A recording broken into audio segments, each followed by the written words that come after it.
What's up, Pure Rockers? KNAC.com. We are on a 3-day binge of fucking loaded with metal shows. We had DSI last night, and the night before was fucking, I can't even remember. What was it last night? Diego, help me out here. Well, we saw Cataclysm. Cataclysm, that was last night. And At the Gates. And At the Gates on Wednesday. At the Gates was on Wednesday. And tonight, we're fucking doing round 3. I'm here with Sammy of motherfucking GOATWHORE, representing New Orleans, Louisiana, at NOLA metal scene, the Blackened Death Metal. These guys are badass. They are here on the VILE Ascension tour, is that correct? Yes. Yes, and where were you guys at last night? Where were we last night? We were in Roseville, California. Roseville, California, up north a bit. Yeah. And welcome to LA. When was the last time you guys were out here? We were out here a couple of months ago with Brujeria and Unidad Trauma. Yeah. This when was that? I can't remember. Every day's Saturday when you're out here. Well, welcome back to LA again. VILE Ascensión tour with Incantation as support, or a co-headlinging, I guess, right? That's yes. Yeah. And you're also on the cusp of their new album, Angels Hung from the Arches of Heaven. That's a fucking mouthful and a beautiful, like a long list of great albums. Like, tell us about the new album. It's evil. That's the only way I can really describe it. It's heavy. Yeah. I'll tell you like this, and this is just hypothetical. If GOATWHORE ended tonight, this was our last show and we were breaking up and whatever terrible thing would happen, I would still be happy. That's how happy I am with the record. Nice. This is because I had plenty of time to really work on the songs. The sound on the record is massive. And, that's pretty much all I could say about it, That's awesome. But I'm really stoked on the way it came out. Everything from top to bottom is amazing to me, That's great to hear. And it's been a bit of a minute since you guys' last record. We're talking about almost 5 years, right? Since Vengeful Ascension. Yeah, 2017. Yeah, that's a pretty long period of time, huh? Yeah, but the world shut down for a little while, and some bad shit happened, and it kind of set us back a little bit. Mm-hmm. But it kind of worked out because we were going to take off. When did the world end? 2019, 2020? Yeah, right there. So we're going to take off 2020 anyway to work on the record, record the album at the end of 2020, and then resume our thing that we do. Yeah. But then, of course, nobody could do anything for 2 years, so they kind of worked out in our favor. We couldn't have timed it better, to be honest with you. You know what I'm saying?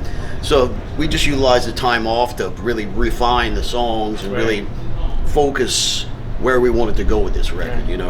So you had a lot of the material already, like before this. Did it change much in those last couple of years? Yes, we had a lot of stuff already written in 2019, but how do I say it? They say that art is never finished; it's abandoned. Yeah. So I had a lot of time to kind of fuck with shit and just try to make it the best that I possibly could as far as the songs go, and not really be rushed. You know what I'm saying?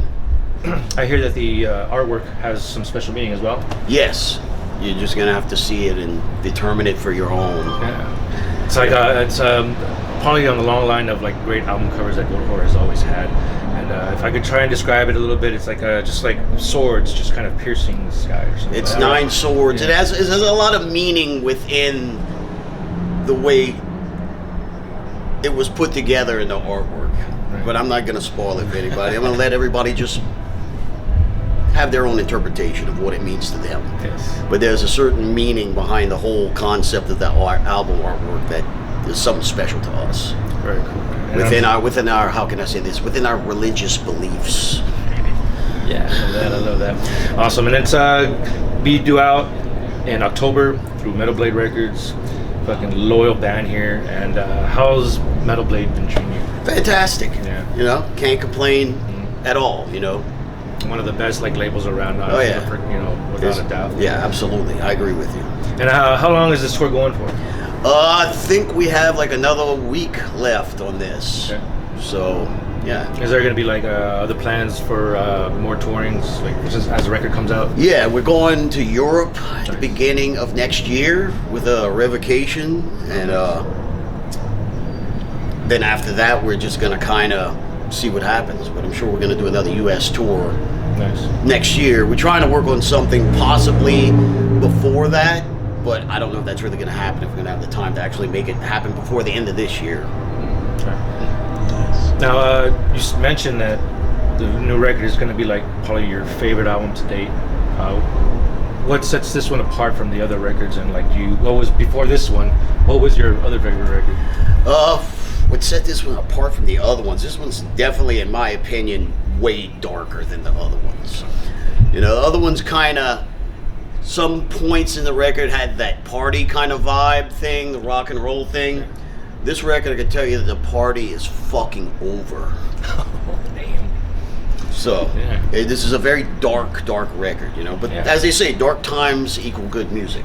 Right, exactly. Like, definitely, like a lot of influence, we hate to admit, that came of the last couple of years. Yeah, of course, you know. And a lot of us, I'm sure, I speak for many, that we were like in dark spots, and music got us through that, and I'm sure everybody was blasting GOATWHORE. And what music were you blasting during the time? What was keeping you going at the time?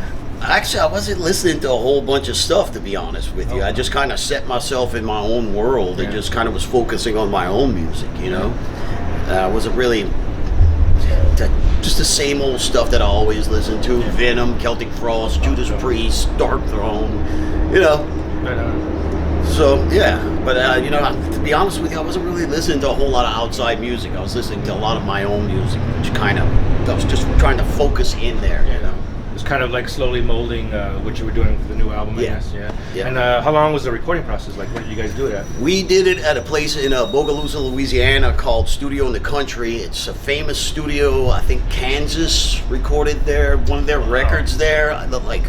It was a studio that was built in the 60s or 70s, I believe, but it wasn't like a converted space like a lot of studios. Just you get a building and you build a studio in the building. This was actually, when they laid the foundation for the slab of the cement for the building, it was designed to be a recording studio. So, and you walk in there and it's like walking into the 70s, you know? Nothing has changed at all. And, you know, a lot of people recorded back then.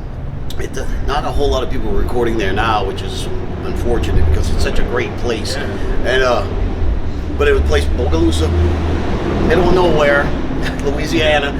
Greatest studio I've ever been in my life. Probably has like a great, I hate to use the overused word vibe, but probably has a great vibe. Yes, absolutely. It lends itself to influence you more, right? It's like you listen to a Kansas record and you're like walking into that. When you walk into the studio, it has that vibe, you know.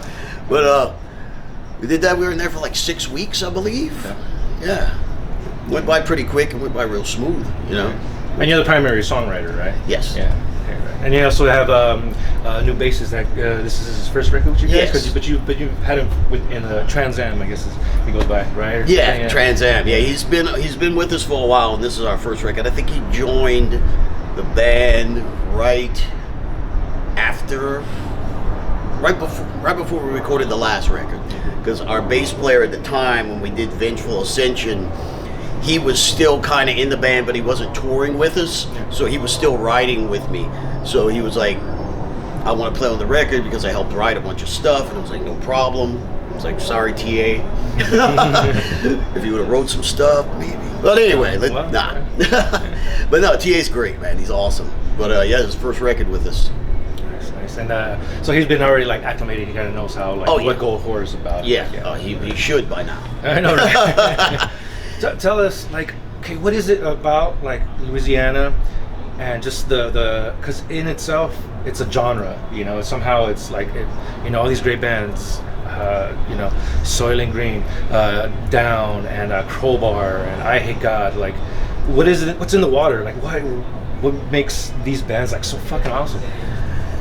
It's just a dark place, you know. New Orleans, it has something in the soil there that you can't really explain it. You know, it's a history. There's a history of some very dark shit going on down there, you know. Sure. And I think they kind of were just products of our environment, man. Right, no, that's true. You know.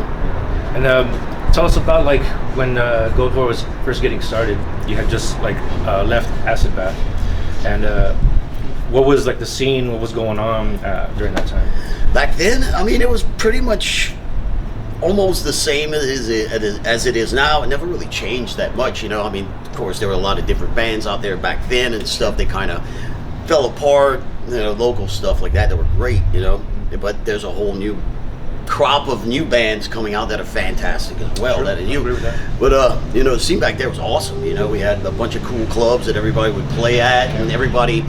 You know, I noticed that we're different from a lot of places as far as that goes, because it seems like there's a lot of places that we go where the bands or that are in that particular scene don't really like, or not really like friends or anything, or support each other. It's very strange, you know, where in New Orleans everybody knows each other and everybody hangs out. We go eat crawfish together and everything, you know. It's all good, you know. There's no competition there, you know. Yeah, that's good, man. I mean, that's how you help build the scene. Yeah, right? Like, you know, your camaraderie and stuff. Everybody just kind of does their own thing and is, you know, pretty secure in what they are, you know, what they're about. So, how familiar are you with the Los Angeles scene? Not really that familiar, to be honest with you. Oh, okay. Well, there's a bit of that, a little bit of conflict. Everybody like just, you know, chasing the same dollar and trying to. Right. But there are scenes, especially I think it's more prevalent in like the extreme scene where like heavier bands, like we have more of the bond, I think, with this within us. You know what I mean? And it's definitely was felt over the last few days in these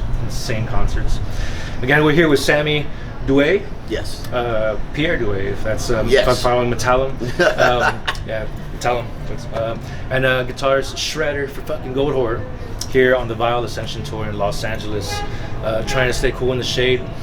Sammy Pierre Duet, like, so you're French? Yes, my ancestry is from France. Yes. Oh, right on. And how connected are you like with you know, France?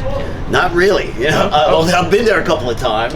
But you know, it's my family tree is all kind of crazy, but it descended from France, you know. Yeah. And you speak any French?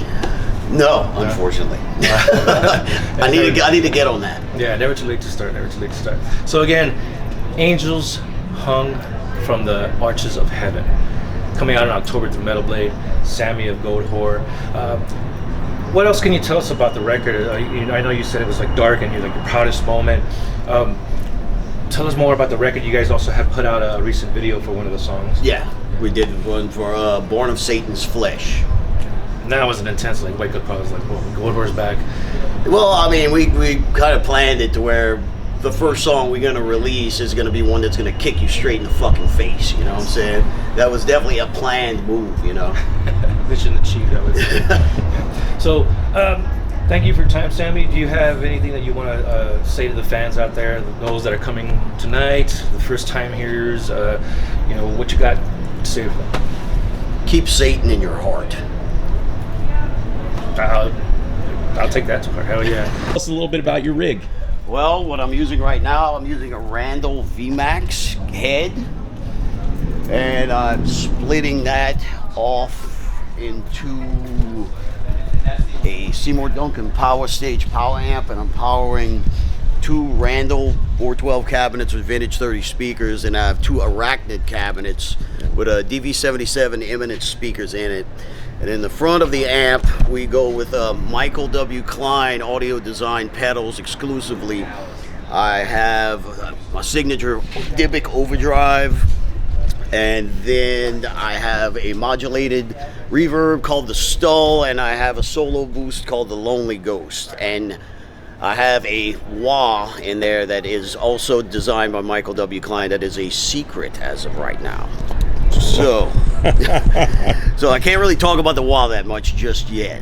Well, how cool. I'm going to be listening real hard in there, and it's just always brightens my day to see what people do with their skill, you know, because part of it being a musician when you're having this technicality is your equipment, you know, and how you put it together. So, good to know. ESP guitars exclusively also I use. Can't beat that with a stick. And I was gonna touching on the guitars. You have like a special guitar that you've been working on, right? Yes. Yeah. It's a new signature LTD that just came out, and they nailed it. Yeah. Want to see that babe in action tonight? Oh yes. Oh hell yes. Can't wait. Hell yeah. So. All right. Here we go. All right. Well, thanks again. Well, Sammy, it's been a pleasure. Same here, man. High horns and fist bumps to all the GOATWHORE camp, and Ben over there got the beers. Yeah. buying some beers from these guys, Modelo. So we'll be throwing those back later, and hope you guys will join us. And I want to thank Diego. I want to thank Liz for setting this up as well. GOATWHORE, Angels Hung from the Arches of Heaven. October. Cheers. This is Francisco. KNAC rocks. KNAC.com. We're here, buddy. All right.